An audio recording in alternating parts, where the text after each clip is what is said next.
Hi అండి, నా పేరు బాబ్జీ. మీరు చూస్తున్నారు Babji Telugu info YouTube channel. Friends, EPF సంబంధించి లేటెస్ట్ ఇన్ఫర్మేషన్ ఎప్పటికెప్పుడు మీరు నోటిఫికేషన్ ద్వారా పొందాలంటే మన ఛానల్ని లైక్ చేయండి, సబ్స్క్రైబ్ చేయండి, అలా పక్కన బెల్ ఐకాన్ యాక్టివ్ చేయండి.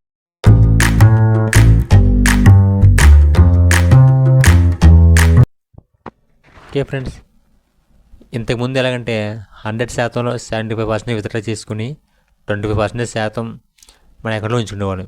సో ఇప్పుడు 70% విత్డ్రా చేసుకుని మిగిలిన 20% ఎప్పుడు విత్డ్రా చేయాలి అనేది ఒక కొత్త రూల్స్ తీసుకొచ్చిందండి.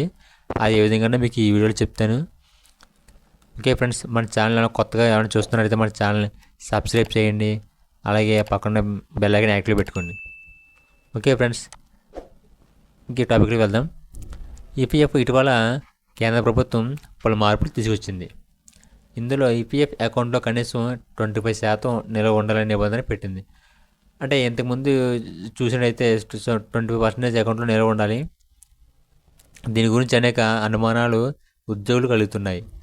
ఈ క్రమంలో అసలు నిబంధన ఏంటంటే అనే వివరాలు చూస్తే, ఏ రంగంలో ఉద్యోగం చేసేవారికైనా తప్పనిసరిగా ఈపీఎఫ్ సౌకర్యం కల్పించాలని ఇటీవల కొత్త కార్మిక సంస్కరణలో కేంద్ర ప్రభుత్వం నిర్ణయం తీసుకుంది.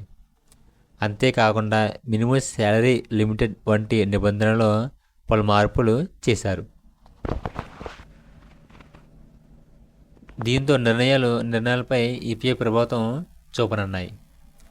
ఇవే కాకుండా ఈపీఎఫ్ నిబంధనలో నిరంతరం ఏవో ఒక మార్పులు తీసుకొస్తూనే ఉంది. ఇటీవల విత్డ్రా లిమిట్ను సులభంతరం చేసి పలు ఆంక్షలు తొలగించింది.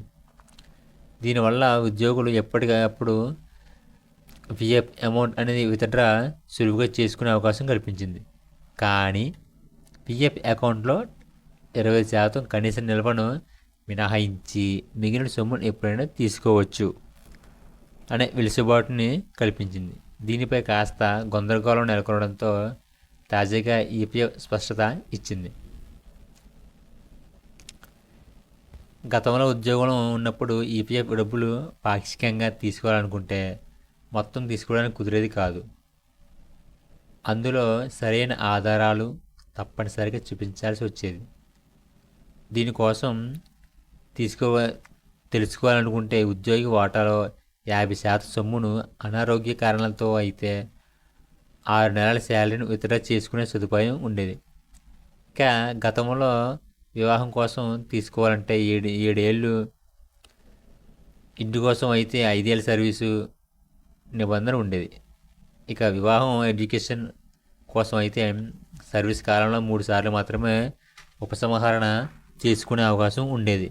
కానీ ఇప్పుడు విద్య కోసం 10 సార్లు, పెళ్ళికి 5 సార్లు తీసుకునే వెసులుబాటు కల్పించింది. ఒకవేళ 75% డబ్బులు విత్డ్రా చేసుకున్నాం, ఇంకా 25% మినహా ఎప్పుడు తీయాలి, ఏ విధంగా తీయాలి అనేది ఇప్పుడు చూద్దాం. ఇప్పుడు